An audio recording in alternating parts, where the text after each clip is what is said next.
नमस्कार, CBI news में सभी दर्शकों का स्वागत है। मैं इस समय ग्राम बिढ़ौरा में उपस्थित हूं और ये नवनीत पांडे जी की ससुराल है। इसी घर से नवनीत पांडे जी की शादी हुई थी और वो सीता इंटर कॉलेज में पढ़ाते थे। वो दैनिक जागरण के वरिष्ठ पत्रकार थे और एक प्रकार से देखा जाए एक टीचर और वरिष्ठ पत्रकार क्या सुसाइड कर सकता है। जब अगर उनको सुसाइड करना ही होता तो 20 सन 2025 को जब अंकिता पांडे के द्वारा, उनकी पत्नी के द्वारा जब कोतवाली में एप्लीकेशन दी गई और तो 26 तारीख तक नहीं उन्होंने सुसाइड किया। अंकिता पांडे से 21 और 22 को बातचीत नहीं हुई, 2 दिन नहीं हुई, लेकिन 23, 24, 26 लगातार जो है बातचीत हुई। 26 तारीख को रमेश से भी बातचीत होती है और लेकिन ये कहीं न तो कहीं वो जब स्पीड पोस्ट के जरिए उन्होंने नोटिस जारी की तब जाकर के कहीं न तो कहीं वो सुसाइड किए। तो स्पीड पोस्ट के जरिए जैसे उनको नोटिस मिली तब या तो सुसाइड किए, तो इसके जिम्मेदार रमेश वाजपेयी हैं। अगले कॉलेज वाले हमें नहीं रखेंगे, हमारे चरित्र पर दाग लगा सोच करके बाई चांस के लिए कहीं न तो कहीं अगर आत्महत्या किए तो इसके जिम्मेदार रमेश वाजपेयी हैं। लेकिन अगर बाई चांस के लिए उनकी हत्या हुई है तो जैसे वो नोटिस जारी किए होंगे तो उन्होंने कहा होगा, बातचीत हुई होगी रमेश वाजपेयी से कि 22 साल तक हम आपकी सेवा किए हैं, अगर बाई चांस के लिए हमें स्कूल से, कॉलेज से निकाल दिया गया है तो हम आपके साक्ष्य जितने भी हमारे पास उपलब्ध हैं तो हम सारे साक्ष्य जो है सोशल मीडिया पर वायरल कर देंगे। तो हो सकता है रमेश बाजी ने उनके साथ कुछ कुकृत्य किए हों या करवाए हों। अगर करवाए नहीं होते, ऐसे क्या वजह थी 22 साल तक उन्होंने सेवा की जिस कॉलेज में, और अंतिम संस्कार में शामिल नहीं हो सके, मिट्टी में शामिल नहीं हो सके, ऐसा क्या हो गया। और दूसरी बात ये की है, जैसे उन्होंने नोटिस जारी की, अभी डेड बॉडी नहीं मिलती है और फर्स्ट से लगा करके 12 तक, यानी कि कक्षा 1 से लगा करके इंटर तक, ऐसा क्या हुआ, इतने हरिश्चंद हो गए, इतने दयावान हो गए कि बाई चांस के लिए इंटर तक वो फीस जो है बच्चों की शुल्क माफ़ कर दिए। ऐसा क्या, इसका जिम्मेदार अगर कोई भी व्यक्ति है तो रमेश वाजपेयी हैं। इसलिए हम आए हैं अंकिता पांडे जी के घर, यानी कि मायके। हम ये तो जांच का विषय है और पुलिस जांच कर रही है, इन्वेस्टिगेशन कर रही है।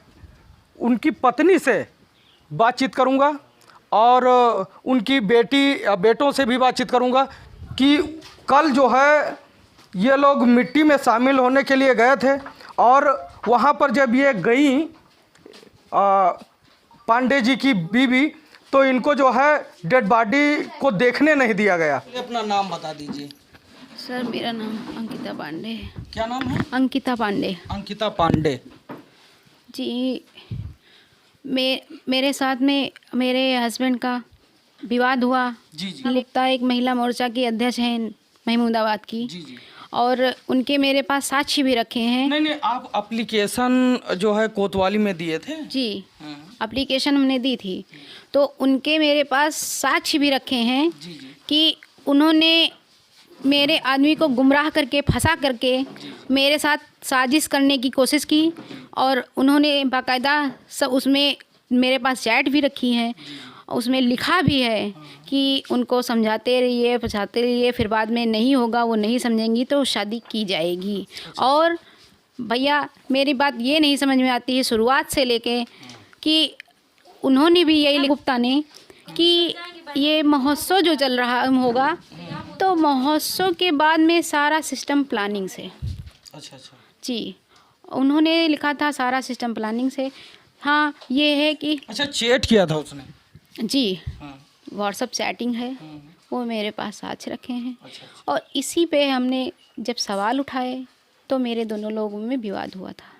अच्छा, पत्नी में विवाद हुआ। तो आप एप्लीकेशन 20 सन 2025 को आपने एप्लीकेशन दिया, तो क्या लगातार पांडे जी से बातचीत होती थी या नहीं होती थी? नहीं भैया, मेरी 20 के बाद में शायद 2 दिन बात नहीं हुई। 2 दिन बातचीत नहीं हुई, लेकिन जी, मैं एप्लीकेशन नहीं देती। मैंने किसी भी तरीके से, मुझे इतना मारा गया था, ये देखिए मुझे चक्कू भी चलाए गए थे और भैया बहुत बुरा पीटा था। अच्छा, ये देखिए सब एप्लीकेशन में दिया ये गया था कि हमें जो है मैं अंकिता पांडे और हमारे पति या हस्बैंड ने जो है हमें मारा पीटा है। कितने बच्चे हैं? तो एक बेटी है, एक बेटा है। एक बेटी और एक बेटा। उसमें ये भी लिखे थे आप कि उसमें हमारे बच्चों को भी मारा पीटा गया है। जब ये लोग बचाने की कोशिश करते थे तो इनको भी मार देते थे और इनको डराते धमकाते थे कि मैं तुमको ज़्यादा करोगी मार डालूँगा। जी बच्चों को भी धमका। जी जी। और ये सब तब से होने लगा है जब से ये गुप्ता का मैटर स्टार्ट हुआ है। अच्छा अच्छा। उसके पहले भैया ऐसा कुछ नहीं था और मेरे हस्बैंड बहुत अच्छे थे। अच्छा, कितने वर्ष हो गए हैं शादी के? शादी के मेरे 14 साल, अभी 26 मई को पूरे हो जाएंगे, 15 स्टार्ट हो जाएगा, 14 साल हो गए हैं। 14 साल। 14 सालों में पहले कभी लड़ाई झगड़ा मारपीट ऐसा वैसा हुआ नहीं हुआ? उस तरीके से नहीं हुआ जैसे कि इसके चक्कर कोतवाली नहीं जाती। मैं पुलिस प्रशासन की सहायता नहीं लेती।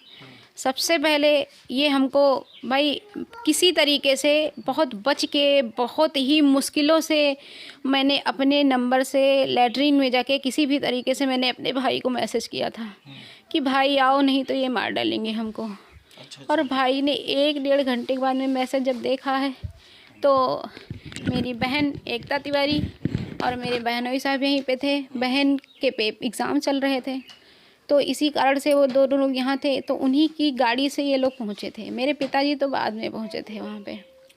और फिर मौके पर? जी, फिर बाद में इन लोगों के कहने पे हम घर आ रहे थे, लेकिन घर आने से पहले इन्होंने हमको इतना धमका दिया था कि हमें मजबूरन, और उसके बाद भी हम नहीं जाते।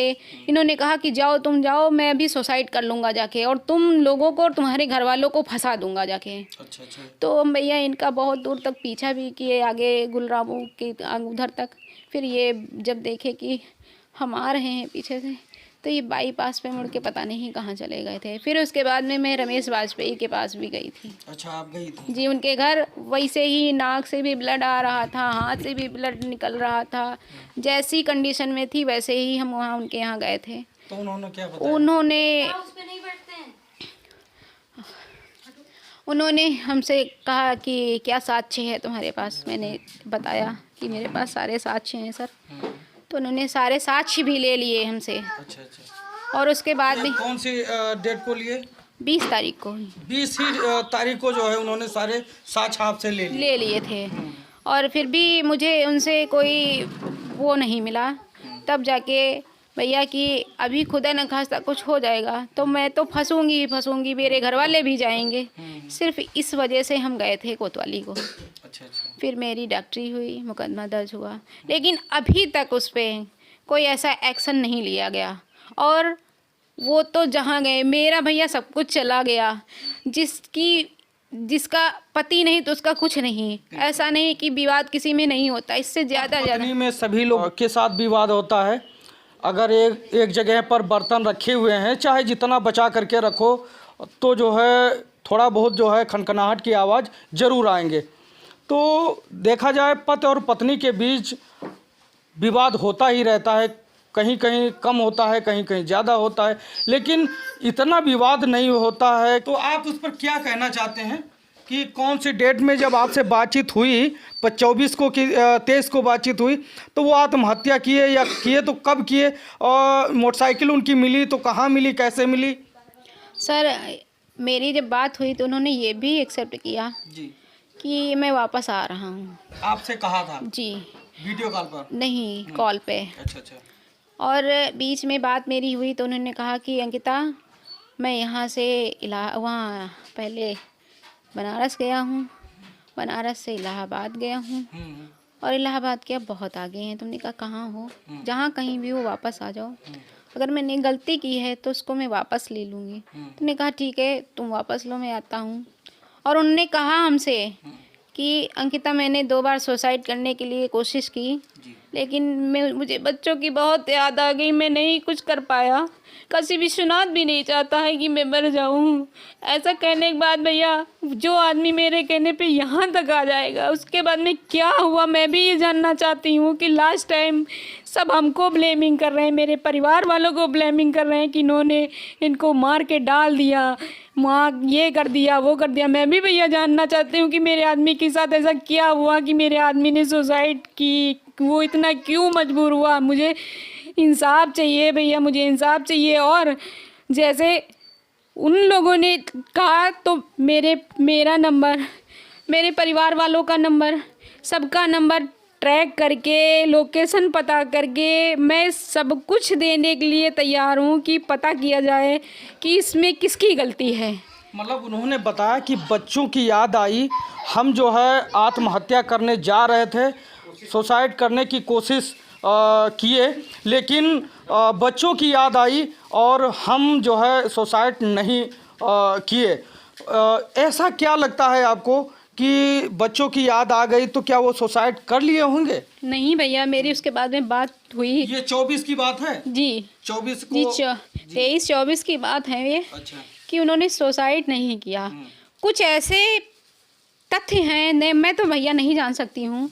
और दूसरी चीज़ कि रमेश वाजपेयी किस बेस पे ये पोस्ट 2 दिन पहले ही डाल दिए कि उनके बच्चों की इंटरमीडिएट तक शुल्क जो है निःशुल्क किया जाता है। निःशुल्क किया जाता है। आपने कोई दबाव वगैरह बनाया, नहीं बनाया? भैया मैंने कुछ नहीं कहा भैया, मैं इतना वो अपने आप भावुक हो गए कि आप लोगों के ऊपर दयावान हो गए। और भैया जी, अगर मेरे परिवार वाले, मेरे भाई, मेरे पिताजी, मेरे बहन एकता तिवारी और बहनोई साहब और हमको जैसे ब्लेम किया जा रहा है कि मैंने मर्डर कर दिया इन लोगों का, मैंने अपने आदमी का और उन लोगों ने अपने जीजा का या कुछ भी, तो ये इस चीज़ की तह तक मैं जानना चाहूँगी कि आखिर क्या हुआ कि जो आदमी अपनी पत्नी के कहने पे यहाँ तक आ जाए और आखिर लास्ट में ऐसा क्या हुआ कि मेरे आदमी को मजबूरन ये करना पड़ा है। वहाँ पर कल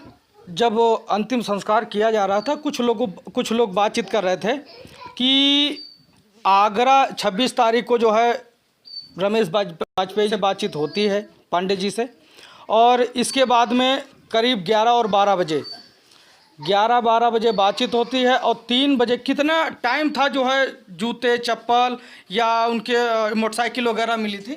ये सर इसका टाइम तो हमको नहीं पता है। हाँ। लेकिन मेरे पास जब कॉल आई है जी। और उसके बाद मैं वीडियो कॉल की तो 3:55 पे उन्होंने वीडियो कॉल बच्चों से बात करने लिए की थी। अच्छा। बच्चों से बात किया था और बच्चों से बोला था बेटा लास्ट बार बात कर लो। नहीं, ये आपसे तो 24 की बात है। नहीं, हाँ। ये 26 की जिस दिन की वारदात है और उस दिन की बात है। अच्छा, 26 की? जी। अच्छा। 26 को 3:55 पे कॉल आई थी, बच्चों से बात की, मैं वहीं लेटी थी भैया। जिसका भी आदमी चला जाएगा, ये लोकेशन भैया हमको नहीं बताए। बाकी मेरे परिवार वालों, ससुराल वालों ने इनकी गुमशुदगी दर्ज कराई थी। अच्छा। तो ये चीज़ मैं आपसे भी गुहार करती हूँ, आप तो हमसे ज़्यादा जानते हैं क्योंकि कई प्रकरण हुए होंगे जहाँ पे आप लोग पहुँचे हुए होंगे कि किसी की गुमशुदगी दर्ज करा के और फिर जिस लोगों ने दर्ज कराई है उसके बीच में बातचीत हो रही है, वो कांटेक्ट में रह रहे हैं, तो क्या पुलिस प्रशासन को उनको इन्फॉर्म नहीं करना चाहिए? और मेरी जितनी भी बात हुई है, जिस दिन बात हुई है, तो मैं तुरंत पुलिस प्रशासन को इन्फॉर्म की हूँ और बाकायदा मैं वहाँ जाके मैं बता के आई हूँ कि मेरी आज बात हुई है, मेरे आदमी सही सलामत है और वो वापस आ रहे हैं। मैंने यहाँ तक अपने घर वालों से भैया नहीं बताया था। अगर ऐसा कुछ होता, मुझे ऐसा कुछ करना होता तो मैं वो एप्लीकेशन वापस लेने के लिए दोबारा क्यों जाती वहाँ पे। मैं वहाँ तक गई, वहाँ से उन लोगों ने कहा बेटा आपकी बात सही है, आपकी बात हुई है, आपके चेहरे से लग रहा है। अच्छा, जब वीडियो कॉलिंग बात हुई थी तो वो कहाँ बताया था कि हमको ये भी कुछ नहीं बताया। कुछ लोग कह रहे थे कि वहाँ हम आगरा में हैं। ये भैया लोकेशन बताने वाले घर वाले हैं और रमेश वाजपेयी की भी बात मेरे हस्बैंड से हुई है। अच्छा, हुई है। और क्या बात हुई है ये तो भैया हम नहीं बता सकते। ये तो कल उनके परिवार के लोग ही बता रहे थे कि रमेश वाजपेयी से बातचीत हुई है और सब ये बातचीत कर रहे थे। इसके बाद में अच्छा ऐसा क्या लग रहा है कि 11 बजे बातचीत हुई है और 4 बजे जो है उनकी मोटरसाइकिल वगैरह यहाँ पाई जाती है। कुछ लोग कहते हैं 4,000 रुपये फिर वहाँ पर पाए गए, मोटरसाइकिल वगैरह वहाँ पर मिली। तो क्या आगरा से आने में कोई इतना जल्दी आ जाएगा? नहीं भैया, और ये इन्फॉर्मेशन जिसने भी दी है तो उससे ये पूछा जाए कि गुमशुदगी दर्ज कराने के बाद में अगर लोकेशन उनको पता हुई थी तो ये चीज़ कोतवाली में बतानी चाहिए थी, तो वो लोग खुद जाते लेके उनको आते। और हमको उन्होंने एक बार भी नहीं बताया कि हम कहाँ पे हैं। हाँ, एक बार वही बताया था कि इलाहाबाद गए, वहाँ इतना बोला था, बाकी मुझे ये कंफर्म नहीं बताया कि वो कहाँ पे हैं। और रमेश वाजपेयी की कॉल मेरे पास आया 21 तारीख को। ऐसा क्या लग रहा है कि रमेश वाजपेयी वैसे छोटे छोटे पोस्ट डालते थे, हमेशा सोशल मीडिया पे एक्टिव रहते थे, लेकिन अचानक एकदम चुप्पी साधे क्यों बैठे हैं? भैया कल आप शायद गए होंगे, मेरी हालत वहाँ देख रहे होंगे कि मेरी कोई सुनने वाला वहाँ नहीं था। आप ये बताइए, जब वहाँ मोटरसाइकिल यहाँ पर मिलती है, कुछ लोग बताते हैं 46 किलोमीटर या 30 किलोमीटर डेड बॉडी मापी में मिलती है। भैया जैसे वो लोग ब्लेमिंग हम पे कर रहे हैं कि इनको मार के डाल दिया गया। मैं मौके वारदात पे तो नहीं पहुंची। मुझे जैसे ही बस इतना कॉल आया, भैया किसी के वाइफ सुनेगी या बच्चे सुनेंगे, किसी का आदमी ऐसे बोल रहा है तो क्या वो रह पाएगी।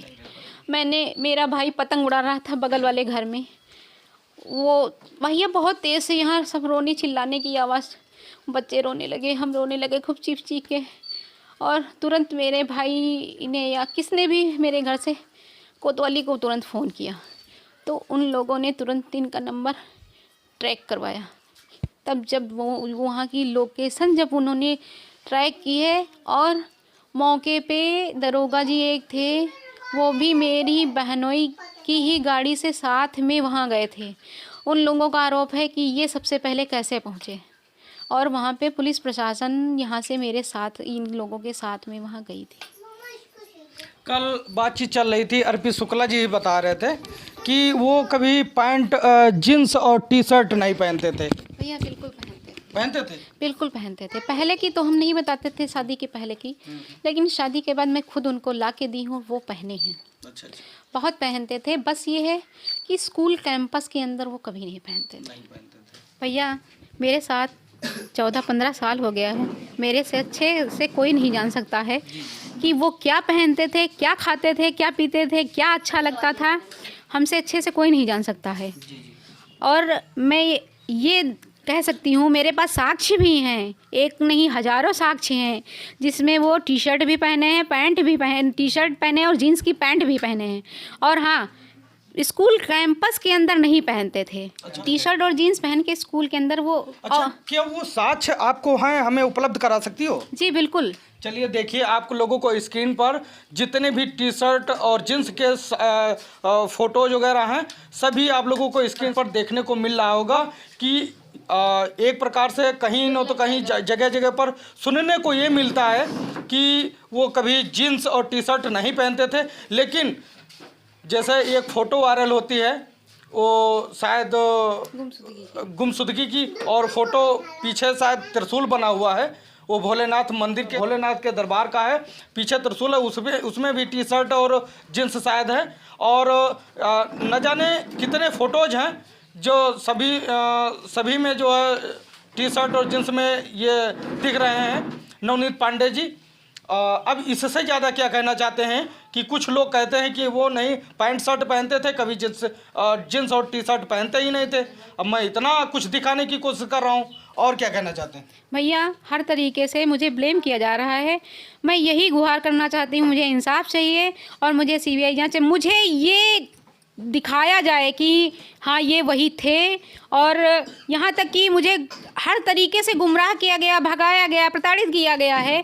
और यहाँ तक कि मैंने अपने कानों से भी सुना कि पीएम रिपोर्ट चेंज कराई जाए। तो मेरे अंदर भी कई प्रकार के सवाल उठ रहे हैं कि ये जो मैं सोच रही हूँ तो ये सही है कि मेरे साथ वाकई में षड्यंत्र हुआ है। मुझे इंसाफ चाहिए और मेरे परिवार वालों को भी इंसाफ चाहिए, और मुझे भैया और मेरे परिवार वालों को फंसाया जा रहा है। ये जांच का विषय है, इन्वेस्टिगेशन करने का विषय है। पुलिस क्या जांच करती है, क्या साक्ष्य प्राप्त करती है, दीदी जी की षड्यंत्र हमारे साथ किया जा रहा है, और उधर के पक्ष के लोग कह रहे हैं कि नहीं, हमारे भाई को जो है मार करके डाल दिया गया है। क्या सच्चाई है, क्या हकीकत है? भैया जी, जैसे वो लोग कह रहे हैं कि मेरे भाई की हत्या हुई है, मेरी डेड बॉडी इतनी दूर मिली है। जिस रात में ये लोग जनरेटर की व्यवस्था किए थे वहाँ पे, मेरे ससुराल वाले और बाकी जो उधर के ही पक्ष के जितने लोग वहाँ रुके थे, तो क्या ये न्याय है कि एक आदमी मेरे इधर का रुकने दिया जाता? ये तो तब था कि हाँ, उनकी तरफ का भी एक आदमी रुका है। वो लोग रात में रुके, मेरे परिजनों को या मेरे यहाँ के रिश्तेदारों को या मेरे आस पड़ोसी लोग जो जितने थे, इन लोगों के गाली गलौज करके भगा दिया गया। और रात में क्या हुआ, मैं भी तो ये कह सकती हूँ क्या हुआ, क्योंकि मेरी तरफ का कोई नहीं था। मैं भी कह सकती हूँ दावे के साथ कि मेरी आदमी की डेड बॉडी के साथ में छेड़छाड़ हुई है। भाई क्यों नहीं रोकने दिया हमारे इधर वालों को, क्यों रुकने नहीं दिया गया? जब गए हर तरीके से भैया हमें प्रताड़ित किया गया, हर जगह से हमें गुमराह किया गया, हर तरीके से हमें भगाया गया और कहीं से भी मुझे न्याय नहीं मिला है। और मुझे इंसाफ चाहिए, मुझे सीबीआई जांच चाहिए, मुझे भी कम से कम हाँ ये लगे कि हाँ मुझे इंसाफ मिल रहा है। ऐसा तो है नहीं कि नहीं है, अगर न्याय नहीं मिलेगा तो छोटे छोटे बच्चे हैं, इनकी हाय लगेगी तो वैसे जी और जान से वैसे वो इंस्पायर हो जाएंगे। और भैया जिस 26 तारीख की बात है भाई, पीएम घर हम गए, जब पहुँचे तो उन लोगों ने हमसे ये कह के हम लोगों को वहाँ से हटा दिया कि बॉडी सील हो गई है। तो मेरे परिजनों ने, यहाँ तक कि कुछ लोगों ने कहा इनको अपने घर ले जाओ, लेकिन मेरे परिजनों ने कहा नहीं, हम अपने घर नहीं ले जाएंगे। जब उनका अंतिम संस्कार होगा तो ये वहीं रहेंगी। हमें हमारे ससुराल लेके गए, मेरे घर वाले ने हमको देख के दरवाज़ा बंद कर लिया। अच्छा, अंदर नहीं जाने दिया। और मैं बाहर पड़ी रही, 2.5 घंटे तड़पती रही, बिलखती रही। फिर पुलिस प्रशासन बुलाया गया, पुलिस प्रशासन बुला के हमको वहाँ से भगा दिया गया पुलिस। और ऊपर से मेरे पे आरोप ये लगाया कि ये लोग यहाँ हिस्सा मांगने आए थे, रात में अत्याचार किया फिर, और जो है मेरे से यहाँ पे हिस्सा मांगने वो आई थी। भैया ऐसा कुछ भी नहीं है। पुलिस प्रशासन इस चीज़ का गवाही है कि मैंने वहाँ ये कोई बात नहीं की थी। और उनके कहने पे भी हमने कोई मतलब वो नहीं किया कि यहाँ दुष्कर्म कर रहे हैं या कुछ कर रहे हैं, उन लोगों को टार्चर कर रहे हैं कि नहीं हम यहीं ही रुकेंगे। उनके कहने पे सरलता से हम अपने घर चले आए थे। अच्छा, यहाँ मायके? जी, मैं रात में यहाँ चली आई थी उनके कहने पे, पुलिस प्रशासन के कहने पे। ये लोग पुलिस प्रशासन तो यही चाहता था कि बाई चांस के लिए कोई किसी प्रकार का विवाद ना हो। अभी इनके साथ कुछ अनहोनी हो जा रही है, या आपके साथ कुछ अनहोनी हो जा रही है, बच्चों के साथ कुछ अनहोनी है जो हो जा रही है, क्योंकि इसीलिए जो है आपको यहाँ उन्होंने जो है मायके भेज दिए कि आप जाइए मायके में सुरक्षित। पूरी कोशिश भैया शुरुआत से ही पूरी कोशिश की गई है, पूरी प्लानिंग की गई है। और हर तरीके से भैया मुझे ही दबाया गया, मुझे ही धमकाया गया, मुझे फंसाने का पूरा प्रयास किया गया। अभी तक वो लोग तत्पर हैं, मतलब फंसाने की कोशिश कर रहे हैं लगातार। बिल्कुल भैया, ये आप भी जानते होंगे कि हिंदू धर्म में किसी के यहाँ ये अंतिम संस्कार होता है तो कुछ दिन होते ऐसे हैं कि परिवारजन एक पास रुकते हैं। ठीक, क्या मुझे वहाँ नहीं रुकने दिया जाना चाहिए था? होता है भाई, हर एक दिन मेरा तो पति था, मुझे तो चाहिए था हर एक डेली दिन मैं उनको जहाँ पे वो होता नहाया जाता वहाँ पे मैं पानी दूँ। मेरा बेटा था, इसका भी हक था। बेटी को तो चलो बेटा ने बेटी, लेकिन क्या ये न्याय है? और जब बच्चे छोटे थे तो उन लोगों ने भगा दिया था कि ये इनको ले जाओ अपने घर पे रखो जाके, हमारे यहाँ कोई करने वाला नहीं है। मेरे बच्चों ने बर्थ लिया है, पालन पोषण हमने भी नहीं किया है। जब ये पढ़ने वाले हुए तब मैं ले गई हूँ। मेरे पापा जी ने, मेरी माँ ने, मेरी बहन ने किया है इन लोगों का। अब वो लोग कह रहे हैं, हम पे ब्लेमिंग कर रहे हैं, हमसे कह रहे हैं कि इनको नहीं लेकिन बच्चों को पाल लेंगे। ठीक है, पाल लेंगे, लेकिन इसी से मैं सहमत हूँ। ठीक है, पाल लेंगे, ले जाएं। भाई उनका खून था तो उनको बहुत तकलीफ़ हो रही है। मेरा सब कुछ बर्बाद हो गया, सब कुछ चला गया, लेकिन तब मैं जाने दूंगी जब मेरे बच्चे ये एग्री होंगे कि हम दादी बाबा के पास रहेंगे। भाई नहीं, अभी तो नहीं, जब तक ये बालिग नहीं होंगे तब तक माँ के ही पास रहेंगे। और जब ये जाने लायक हो जाएंगे, बालिग हो जाएंगे, अभी तो ये नाबालिग हैं बच्चे, तब भी भैया अगर बालिग हो जाएंगे तो ये खुद अपना डिसीजन ले सकते हैं। बिल्कुल कि हमको क्या करना है। इसीलिए भैया मेरी रिक्वेस्ट है, मेरी प्रार्थना है कि मेरी बात सब तक पहुंचाई जाए। मुझे इंसाफ चाहिए, न्याय चाहिए, और मुझे ये ज़रूर सांत्वना दिलाई जाए कि वो मेरा आदमी था कि नहीं था। मैं कैसे ये मानूं? मुझे सीबीआई जांच जरूर चाहिए, क्योंकि वो लोग पूरा प्रयास कर रहे हैं। जब आपके वो हस्बैंड थे तो ये कौन कह सकता है कि आपके वो हस्बैंड नहीं थे? ये कौन कहेगा? भैया तो मुझे ये कैसे अंदर आत्मा मेरी कैसे गवाही दे कि भाई नन मुझे देखने दिया गया। मैंने गुहार लगाई कि लास्ट टाइम सिर्फ एक बार मेरे को लेफ़्ट पैर देख लेने दीजिए, क्योंकि मेरे हस्बैंड के लेफ़्ट पैर में ऑपरेशन का बहुत बड़ा निशान था। अच्छा, जी। ऑपरेशन हुआ था। हाँ, ऑपरेशन हुआ था उनको फाइलेरिया का, कभी पहले शादी के पहले बुखार आया होगा, लेकिन वो पूरा भैया पूरे पैर में पंजे में पूरा था। यहाँ का मांस निकाल के यहाँ पे पूरा सर्जरी डेली होती थी। बहुत बड़ा स्पॉट था। सिर्फ इसलिए हम पहचानना चाह रहे थे कि मेरा ही पति है या कि डेड बॉडी। भैया इतने षड्यंत्र रचे जा रहे हैं। मैं भी ये कह सकती हूँ कि मेरा आदमी नहीं था, हमारे साथ छल हुआ है, कपट हुआ है, मैं भी तो कह सकती हूँ। तो मुझे भैया कहीं से इंसाफ नहीं मिला है और मेरे साथ कोई नहीं, मैं अकेली हूँ, मेरे बच्चे हैं, मुझे इंसाफ चाहिए। अच्छा, जब कल आप अंतिम संस्कार में शामिल होने के लिए गई थी वहाँ पर, तो हमने देखा आपको लास्ट समय जो पत्नी 14 साल एक साथ रहे, 7 फेरे लें, और उसको जो है अपने पति से जो है मिलने नहीं दिया गया, और ये चीज़ हमें बहुत अंदर से करोचती है। एक प्रकार से देहात की कहावत है, रोइए मत, परेशान न हो, आपको न्याय मिलेगा, क्योंकि उस जगह पर आप देखिए किस प्रकार से रो रही हैं, और इस प्रकार से हर एक इंसान भावुक होगा इन लोगों को देख करके, दीदी जी को देख करके। नवनीत पांडे जी एक प्रकार से टीचर थे और दैनिक जागरण के वरिष्ठ पत्रकार थे, लेकिन इसका दोषी कौन है? एक प्रकार से अगर है तो इसका दोषी कौन है? सर मेरे साथ में षड्यंत्र रचा गया है। ये मैं खुद कह सकती हूँ कि कई लोगों ने मेरे साथ मिलकर षड्यंत्र रचा है। सर मेरा आदमी जब मेरे कहने पे, मेरे बच्चों के कहने पे यहाँ तक आ गया। और दूसरी चीज़, ये सीता इंटर कॉलेज कोई गवर्नमेंट कॉलेज नहीं है। इन्होंने नोटिस बाय पोस्ट क्यों भेजी? अच्छा, वो आते मिलते या स्कूल जाते तब भी तो आप कह सकते थे कि हम भाई आपको सेवानिवृत्त कर रहे हैं। अच्छा, नहीं, जब वो लगातार बातचीत होती रही, वो बोल रहे थे नवनीत पांडे जी अपने पत्नी से बोले, बातचीत किए कि नहीं हम आत्महत्या करने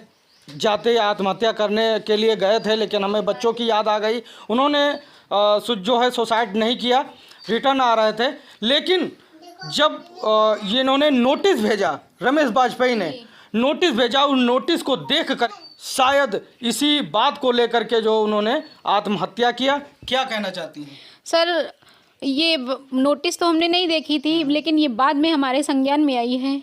नोटिस इन्होंने 21 तारीख को ही भेज दी थी। अच्छा, ये 21 तारीख को स्पीड पोस्ट से उन्होंने। अच्छा, हो सकता है कि कॉलेज को पांडे जी गए भी हों, ये तो नॉलेज नहीं है। नहीं, हमको सर नॉलेज ये नहीं है, लेकिन ये मैं कह सकती हूँ दावे के साथ में, वो 20 तारीख के बाद कॉलेज नहीं गए हैं।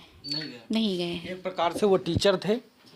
कुछ पत्नी में विवाद हुआ और एप्लीकेशन जाती है कोतवाली, तो अंदर से उनके दिल और दिमाग के अंदर कुछ और तरीके से ख्याल आ रहा होगा, लेकिन दूसरी तरफ कॉलेज वालों ने जो है नोटिस जारी कर दी। जैसे नोटिस जारी हुई और अचानक 26 को फ़ोन आता है, बातचीत होती है, लेकिन 26 को जो मोटरसाइकिल, जूते, रुपए, पैसे नहर के किनारे मिलते हैं, और 29 तारीख को 29/3/2025 को जो उनकी डेड बॉडी मिलती है, डेड बॉडी पाई जाती है। ये क्या सच है? ये सब सवाल हो रहे हैं, उठ रहे हैं, तो इन सब सवालों पर क्या कहना चाहती हैं? भैया मेरे घर वालों की अगर गलती होती, या वो लोग सीधा ब्लेम हम पे, हमारे 4 लोग पर, मेरे पिताजी, मेरे भाई और मेरे बहन बहनोई पे लगा रहे हैं। मेरे बहन बहनोई, मेरा भाई और मेरे मोहल्ले के भी बच्चे कुछ लोग डेली गए हैं वहाँ पे, गाली गलौज करके मार पीट के भगा देने की कोशिश की गई। वहाँ ज़्यादा देर रुकने नहीं दिया गया। मेरे भाई को यहाँ तक ये भी बोला गया यहाँ से चले जाओ, उल्टी सीधी गंदी गिनी गिनी गाली दे के यहाँ तक कि बोला गया नहीं चले जाओ, नहीं तो इसी में तुमको डुबो के मार डालूंगा यहाँ पे। और दूसरी चीज़ भैया, जिसके मन में खोट होगी अगर, तो इतना सामने वो नहीं आएगा, ये भी मैं जान सकती हूँ। मैं भी एक पत्रकार की वाइफ और एक टीचर की वाइफ हूँ। 14 साल में उन्होंने कुछ मुझे भी सिखाया है, मैंने उनसे मैंने भी कुछ ज्ञान प्राप्त किया है। और मैं ये दावे के साथ कह सकती हूँ कि मेरे साथ षड्यंत्र रचा गया है। क्या हुआ है ये तो मैं नहीं कह सकती हूँ। और ये मैं कहना चाहूँगी कि जब मेरे परिवार वालों ने इनकी गुमशुदगी, पहले तो वो स्टार्टिंग से ही भैया मेरे परिवार वाले मेरे खिलाफ़ एक्शन लेना चाह रहे थे, तगड़ी से तगड़ा, क्योंकि मेरी एफआईआर दर्ज हो चुकी थी, तो वहाँ पे इनकी एफआईआर लिखी नहीं गई थी। अच्छा, इनके नाम कुछ प्रॉपर्टी वगैरह, जगह ज़मीन वगैरह है या नहीं है? भैया अभी अलग तो है नहीं, जी। मेरे ससुर जी के नाम से है। कितने बीघे है? ये भैया हम नहीं बता सकते, क्योंकि मेरी शादी के 2 साल बाद में, और मेरे परिवार वालों ने, मेरी सास ने भी मेरे साथ बहुत अत्याचार किया है। स्टार्टिंग में मैंने आज तक भैया कभी किसी से नहीं कहा, मैं सब कुछ झेलती रही कि क्योंकि मेरी शादी मनपसंद हुई थी भैया, मेरी लव मैरिज शादी हुई थी। और अब वो लोग मेरे पे ब्लेमिंग कर रहे हैं, ये ऐसी थी, ये वैसी थी। तो क्या 14 साल में भैया नहीं दिखा? अगर मैं गलत थी तो मेरे करने से पहले मेरे को लगा कि हाँ मेरा आदमी गलत रास्ते पे जा रहा है, मैंने अगर एक्शन लिया भी, तो इसके पहले वो लोग जैसे ब्लेमिंग मेरे पे कर रहे हैं, तो उनको एक्शन एक बार नहीं लेना चाहिए था। अब वो बता रहे हैं मेरा हाथ फलाना जो भी है भैया, मेरा तो भैया सब कुछ उजड़ गया। और मैं सिर्फ यही कहना चाहूँगी कि अगर वो लोग ब्लेमिंग कर रहे हैं तो मेरे सारे घर वालों के नंबर, सारे लोगों की लोकेशन पता की जाए, सारे लोगों के नंबर ट्रैक किए जाएं, पता किए जाए। और ये भी मैं गुहार करना चाहती हूँ कि उधर के भी पक्ष के लोगों की सारी कॉल डिटेल निकलवाई जाए और पता किया जाए कि किससे किससे मेरे हस्बैंड की बात हुई है। क्योंकि मेरे ससुराल के जितने परिजन हैं, मेरे देवर और मेरी सास ससुर, ये लोग बाकायदा बातचीत करते रहे हैं बीच में। गुमशुदगी दर्ज कराने के बाद भी ये लोग बात किए हैं। तो ये भैया कहाँ का न्याय है, कहाँ का इंसाफ है? उन लोगों को एक बार वहाँ सूचित करना चाहिए था कि हाँ मेरा बेटा वहाँ पे है, तो वो लोग खुद ही आगे कोई निर्णय लेते हैं। अच्छा, कल आपको डेड बॉडी दिखाई नहीं गई, एहसास होता है कि कोई दूसरी डेड बॉडी तो नहीं है? भैया मुझे कोई साक्ष्य ही नहीं दिखाया गया, मैंने देखा ही नहीं कुछ। मैं पहले दिन जब पता चला कि डेड बॉडी मिली है, वो भी वहाँ भी हम पहुँच नहीं पाए, सीधे ये लोग तुरंत लेके पीएम घर चले गए या जहाँ भी गए। जब तक मैं पहुँची नहीं, मेरे से कोई बयान नहीं लिया गया, ना मुझे डेड बॉडी दिखाई गई, और यहाँ तक कि पीएम घर में भी मुझे नहीं दिखाया गया। बाद दूसरे दिन भी पूरे दिन हम लोग वहीं रहे, मुझे कुछ नहीं दिखाया गया। लास्ट टाइम तक, अंतिम संस्कार होने तक कि मैंने एक ही गुहार की है कि मेरे आदमी का लेफ़्ट पैर दिखा दिया जाए। मैं ऐसे कैसे मान लूँ कि ये मेरा आदमी है? मतलब आपको लास्ट टाइम तक नहीं दिखाया गया। जो औरत 7 फेरे लेती है, जो पत्नी 7 फेरे लेती है, 14 साल तक एक साथ रहती है, और अचानक अंतिम संस्कार में जो लास्ट समय पत्नी से जो है मुलाकात दिया जाता है, वारे प्रशासन, वारे लोकतंत्र, ऐसा ये हिंदुस्तान में और सीतापुर डिस्ट्रिक्ट या ज़िले में हो रहा है। ऐसा तो हमने कहीं देखा ही नहीं है। क्योंकि कल हम खुद जो है इस प्रकार से इतना परेशान हो गए, सीओ साहब से भी गुहार लगाए, एक हमारे बड़े भाई से भी कहा, लेकिन जो है वो बोलने लगे कि नहीं, इसकी जिम्मेदारी कौन लेगा, कि अचानक अगर यहाँ पर कोई उस प्रकार से बात हो जाती है तो इसके जिम्मेदार आप ही होंगे। तो हमारी आवाज़ों को भी दाब दिया गया। इस प्रकार से लोकतंत्र का हनन हो रहा है कि एक पत्नी 14 साल तक रहती है और बच्चों से भी एक बाप मिलने नहीं दिया गया, लास्ट समय तक अंतिम संस्कार में शामिल होने नहीं दिया गया। ये कि पहली बात तो ये कि रमेश वाजपेयी सर का और मेरे परिवार के 1-2 नंबर हैं, इनके नंबर सर्विलांस पे लगवाए जाएं। और इन्होंने रमेश वाजपेयी ने 21 तारीख को में मुझे एक धमकी भी दी थी कि ऐसा है आप उनकी लोकेशन पता करके बताएं। उन्होंने हमसे पूछा कि उनकी कोई लोकेशन पता हुई, हमने कहा सर अभी नहीं पता हुई है, क्योंकि मेरे से भैया उस दिन बात भी नहीं हुई थी। हम तो उनकी लोकेशन पता करके बताओ, नहीं तो तुम्हारे नाम FIR होगी और नौकरी बड़ी मुश्किलों से मिलती है। मतलब ये रमेश वाजपेयी ने धमकी आपको दी? जी, फ़ोन पे मेरे को फ़ोन करके ये कहा था। भाई किस बेस पे? और भैया मेरे आदमी की डेड बॉडी नहीं मिली, उसके 2 दिन पहले आपने बाकायदा पोस्ट डाल दी कि फला व्यक्ति के बच्चों की फ़ीस इंटरमीडिएट तक निःशुल्क की जाती है। किस बेस पे? जब कोई साक्ष्य नहीं मिला, जब कोई बॉडी नहीं मिली, डेड बॉडी भी नहीं मिली, ऐसे कैसे उन्होंने लिख दिया? और एक चीज़ भैया, मैंने FIR दर्ज कराई, उसका कोई जिक्र नहीं हुआ, उसका कोई वो नहीं हुआ, और एक एप्लीकेशन भी गई या गुमशुदगी भी गई तो वो सब वायरल हो गया। ऐसा तो नहीं है कुछ रमेश वाजपेयी के कुछ साक्ष्य पंडित जी जानते हों? भैया बहुत कुछ ऐसा है जो कि वो जानते थे जी। और दूसरी चीज़, जैसे मेरी ज़िंदगी गुप्ता के चक्कर में बर्बाद हुई है। महिला मोर्चा की एक नगर अध्यक्ष हैं, उनके चक्कर में सारी भैया मेरी ज़िंदगी बर्बाद हुई है। तो मेरा कहना ये है कि रमेश वाजपेयी ने बाकायदा मेरे से कॉल से कहा कि लता को मैंने ऑफिस में बुलाया, मेरी बात हुई, तो उन्होंने सीधा ये कह दिया कि उनको गलत फहमी हुई है। भैया मेरे पास सारे साक्ष्य रखे हैं, कोई DP चेंज कर दे या किस थोड़ी देर के लिए हटा दे, तो जो मेरे पास स्क्रीनशॉट हैं या कुछ भी हैं तो उससे तुम हट के तो जा नहीं सकते हो। नहीं, वो नहीं बदले जा सकते। बिल्कुल, वो मेरे पास सारे साक्ष्य रखे हैं। और भैया लास्ट बात ये है, मेरे परिवार वालों को फंसाया जा रहा है, मेरे साथ षड्यंत्र रचा जा रहा है। अगर मेरे साथ कोई भी वहाँ ना, मेरे साथ प्रशासन कोई है, कल आप लोगों ने भी देखा होगा वहाँ पे कि मेरे साथ खड़ा होने वाला कोई नहीं था, और मैं अकेली हूँ भैया। मैं अगर मेरे को कुछ हो जाता है तो ये मेरे बच्चे क्या करेंगे? मेरा तो पति चला गया, मेरा सब कुछ चला गया। और दूसरी चीज़, लास्ट टाइम मैंने एक गुहार लगाई थी, क्या दिखाना नहीं चाहिए था इनको?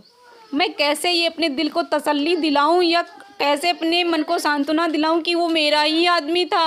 बिल्कुल बिल्कुल बिल्कुल, एक प्रकार से डेड बॉडी को जो है पत्नी को दिखाना चाहिए, लेकिन यहाँ तक कि मेरे बच्चों को धक्का मार के भगा दिया गया। मेरा बेटा बेहोश होके वहीं गिर गया था, देखने नहीं दे रहे थे। और वहाँ के एक अभिनव तिवारी हैं पैतेपुर के ही, उन्होंने ही धक्का मार के भगाया था मेरे बेटे को, दरवाज़ा बंद कर लिया था इनके चेहरे से। ये पहला वाकया है जो इतनी भावुक कर देने वाला मामला है कि बच्चों को जो है अपने पिता से नहीं मिलने दिया गया, धक्के मार करके निकाल दिया गया। ये सब चीज़ें हैं, और फिर भी प्रशासन और शासन जो एक्शन नहीं ले रहा है, और इनको षड्यंत्र से फंसाया जा रहा है। किस प्रकार से, कैसे इन लोगों को न्याय मिलेगा? क्या न्याय मिल पाएगा इस लोकतंत्र में? बेटा क्या नाम है तुम्हारा? सर वैष्णवी पांडे। ये हमारे वरिष्ठ पत्रकार नवनीत पांडे जी की बेटी है। किस क्लास में पढ़ती हो? First A+। फर्स्ट में पढ़ती हो ना? और आप बेटा? अक्षत पांडे। अक्षत पांडे। आपके पिताजी का क्या नाम था? मिस्टर नवनीत कुमार पांडे। अब इस समय वो कहाँ है? देखो, ये चीज है, ये छोटे छोटे बच्चे बेचारे रो रहे हैं। हमारे आंखों में भी खुद आंसू आ गए। किस प्रकार से लास्ट टाइम उसके बाद में अंतिम संस्कार कर दिया गया। फिर लास्ट टाइम पुलिस प्रशासन से रिक्वेस्ट करके लास्ट टाइम पानी देने के लिए हम तीनों लोग गए वहाँ पे। वहाँ के लोग इतने बदतमीज थे कि मैं नहा रही थी, वो लोग वीडियो बना रहे थे मेरे पीछे से। मैं वहाँ से आ रही थी, उसके बाद में मेरे परिवार की एक चाचा है आलोक पांडे और एक एडवोकेट है अनूप कुमार द्विवेदी। उन्होंने ये कहा कि अब पीएम रिपोर्ट चेंज कराई जाए, नहीं तो कुछ नहीं होगा। ये कुछ किस नहीं चेंज करा पाएंगे वो। और एक प्रकार से नवनीत पांडे जी हमारे बड़े भाई थे, जाते हैं, लेकिन बच्चों को देख करके हमारे आंखों में भी आंसू आ गए। और ऐसा मंजर है कि हमारे मुखार बिंदु से हम निकालना चाहते हैं बहुत कुछ, लेकिन फिर भी कुछ नहीं निकल रहा है। भैया भगवान साक्षी है, ऐसे ऐसे छोटे छोटे बच्चों का जिन्होंने भविष्य खराब किया है, या इनके साथ जो कोई षड्यंत्र रच रहा है, तो ऊपर वाला सब कुछ देख रहा है। हम आगे कुछ नहीं कहेंगे ज़्यादा। लगातार हमारे पर तो लोग तुले हुए हैं कि मुकदमा पर मुकदमा, मुकदमा पर मुकदमा ठोक दो, लेकिन फिर भी कहते हैं मुकदमा कितने लिखोगे। दगा किसी का सगा नहीं है, ना माने तुम करके देखो। जिन लोगों ने दगा किया है उन लोगों के घर जा कर के देखो। भैया मैं ये कहना चाहती हूँ कि जैसे उन लोगों ने आरोप मेरे पर लगा दिया, कोई सबूत नहीं है, कोई पुख्ता सबूत नहीं है। हाँ, वो लोग कोशिश करेंगे कि पीएम रिपोर्ट चेंज की जाए, क्योंकि वहाँ वारदात जब वहाँ पीएम घर पे थे तो भैया मैं झूठ एक मैंने बोल सकती, ठीक है, लेकिन बच्चे कभी झूठ नहीं होते, बच्चे एक भगवान का रूप होते हैं। आप इनसे पूछ लीजिए इसने क्या देखा था, हमने तो नहीं देखा। इससे पूछिए आपने वहाँ क्या देखा था। क्या देखा था बेटा? सर मैं वॉशरूम गई थी, सर मैंने देखा था रजत तिवारी ने सर पुलिस को पैसे दिए थे। और क्या देखा आप वहाँ? सर और उन्होंने पैसे दिया था, बस यही देखा था। केवल पैसे दिए थे? यस। देखिए, बच्चे भगवान का अवतार होते हैं, रूप होते हैं। बच्चे कभी झूठ नहीं बोलते हैं। क्योंकि मेरी कहीं भी सुनी नहीं गई है और ना ही मुझे डेड बॉडी दिखाई गई है। मेरे परिवार वालों को फंसाया जा रहा है, षड्यंत्र रचा जा रहा है। मैं एक ही यही बात कहूँगी, बिना पुख्ता सबूत के, बिना किसी जांच के अगर ये मेरे पे ठहराया जा रहा है, मुझे सबूत चाहिए, मुझे सीबीआई जांच चाहिए। और मैं ऐसे अगर मुझे किसी भी प्रकार का न्याय नहीं मिला तो मैं अपने बच्चों को लेके मैं खुद ही नहर में कूद जाऊंगी जाके। मैं लास्ट बार यही कहना चाहती हूँ, मुझे नहीं रहना है भैया, मुझे नहीं रहना है। और भैया मेरे भाई को नहीं जाने दिया पीएम घर में, हर जगह से भैया मुझे धुतकारा गया, हर जगह से। पीएम घर में अगर मुझे नहीं जाने दिया, मैं तो उनकी पत्नी थी, उनके सारे रिश्तेदार जाके फ़ोटो भी बाकायदा खींच रहे थे, वो जा रहे थे, सब कुछ बाकायदा। मेरे किसी एक बंदे को भेज दिया गया होता। ये इंसाफ कहाँ का है? मेरे साथ नाइंसाफ़ी हुई है, मुझे न्याय चाहिए, मुझे सीबीआई जांच चाहिए। मैं ऐसे नहीं बैठने वाली हूँ भैया। मैं कैसे सोच लूँ कि मेरा वो आदमी था? ना मुझे दिखाया गया, हर चीज़ से मुझे गुमराह किया गया शुरू से लेके आज तक। मेरे साथ षड्यंत्र हुआ है भैया और मुझे नहीं न्याय मिला। मैं जाऊंगी, सीएम तक भी जाऊंगी, अगर नहीं न्याय मिला मैं कूद जाऊंगी भैया। मेरे दोनों बच्चों के लेके भगवान कसम खा के कहती हूँ, मैं नहर में छलांग लगा लूंगी। देखिए, इनकी जिसकी पूरी दुनिया ही उजड़ गई हो, देखिए किस प्रकार से बेहोश हो गई। और आप लोग क्या कहेंगे इसके बारे में? कमेंट बॉक्स में कमेंट करके ज़रूर बताइए। जय हिंद।